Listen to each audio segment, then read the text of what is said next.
Sir, ಮೊದಲನೇ ಬಾರಿಗೆ ನೀವು ಪ್ರಧಾನಮಂತ್ರಿ ಆಗಿದ್ದಕ್ಕೆ ಮತ್ತೊಮ್ಮೆ ಬಾರಿ ಅಭಿನಂದನೆಗಳು. ನೀವು ಎರಡನೇ ಬಾರಿ ಕರ್ನಾಟಕದಿಂದ ಪ್ರಧಾನಮಂತ್ರಿ ಆಗಿರೋದಕ್ಕೆ ನಮಗೆಲ್ಲ ಇದು ಹೆಮ್ಮೆ ವಿಷಯ.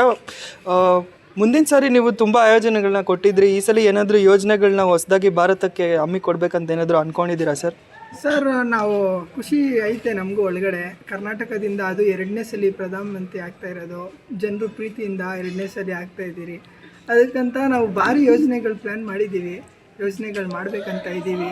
ಸರ್, ಯಾವುದಾದ್ರೂ ಡಿಫ್ರೆಂಟಾಗಿ ಈ ಸಲ ಯೋಜನೆಗಳು ಯಾವುದಾದ್ರೂ ಕೊಡಬೇಕು ಅಂತ ಅಂದ್ಕೊಂಡಿದ್ದೀರಾ ಸರ್ ಜನತೆಗೆ? ಸರ್, ಅಂದ್ಕೊಂಡಿದ್ದೀವಿ. ಇಷ್ಟು ದಿನ ಲೇಡೀಸ್ ಅವ್ರಿಗೆ 2,000 ರೂಪಾಯಿ ಮತ್ತು ಬಸ್ಸೆಲ್ಲ ಫ್ರೀ ಕೊಡ್ತಾಯಿದ್ರು. ಇವಾಗ ನಮ್ಮ ಪುರುಷರಿಗೆ ಒಳ್ಳೆ ಯೋಜನೆ ಮಾಡಬೇಕಂತ ಅವರಿಗೆ ರಾತ್ರಿ ಹೊತ್ತಲ್ಲಿ ಒಂದು 90 ಜೊತೆ 50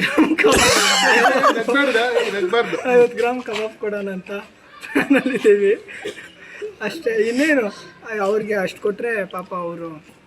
ಸರ್, ಇವಾಗ ನೀವು ಪ್ರಧಾನಮಂತ್ರಿ ಆಗಿದ್ದೀರಲ್ವಾ, ಇಡೀ ದೇಶಕ್ಕೆ ಒದಗಿಸ್ಕೊಡ್ತೀರಾ ಈ ಯೋಜನೆನ ಅಂತ ನಿಮ್ಗೆ ಅನಿಸುತ್ತಾ? ಇದರಲ್ಲಿ ಏನಾದರೂ ಸಕ್ಸಸ್ ಪಡಿತೀರಾ ಅಂತ ಅನಿಸುತ್ತಾ ಸರ್ ನಿಮ್ಗೆ? ಸರ್, ನಿಮ್ಮ ಕಡೆಯಿಂದ ನೀವು ನೋಡ್ಬೋದು ಸರ್.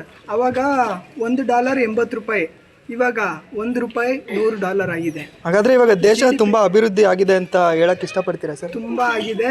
ನಾವು ಬಂದ ಮೇಲೆಯಿಂದ ಇದು ನಮ್ಮ 6ನೇ ವರ್ಷ ಸರ್ವಿಸ್ ಸ್ಟಾರ್ಟ್ ಆಗಿದೆ. ನಾವು ಭಾರಿ GDP ಚೇಂಜ್ ಮಾಡ್ತೀವಿ ಅಂತ ಈ ವರ್ಷ ಪ್ಲ್ಯಾನಲ್ಲಿದ್ದೀವಿ. G20 ಮಾಡಿಸಿ ಡೊನಾಲ್ಡ್ ಟ್ರಂಪ್ನೆಲ್ಲ ಕರ್ಸೋಣ ಅಂತ ಪ್ಲ್ಯಾನಲ್ಲಿದ್ದೀವಿ.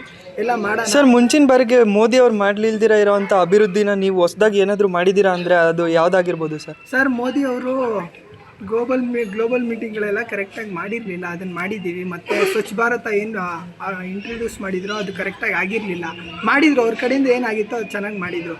ಆದರೆ ಅವ್ರ ಕಡೆಯಿಂದ ಬಟ್ ಅವರು ಬೇಜಾನ್ ದೇಶ ಜೊತೆ ಹೆಲ್ತಿ ರಿಲೇಷನ್ಶಿಪ್ ಇಟ್ಕೊಂಡಿದ್ರಲ್ಲ, ನೀವು ಅದನ್ನು ಮೇಂಟೈನ್ ಮಾಡ್ಬೇಕಂತಿದ್ದೀರಾ? ಇನ್ನು ಬೇರೆ ದೇಶಗಳ ಜೊತೆನೂ ಮಾಡಬೇಕು ಅಂತ ಏನಾದರೂ?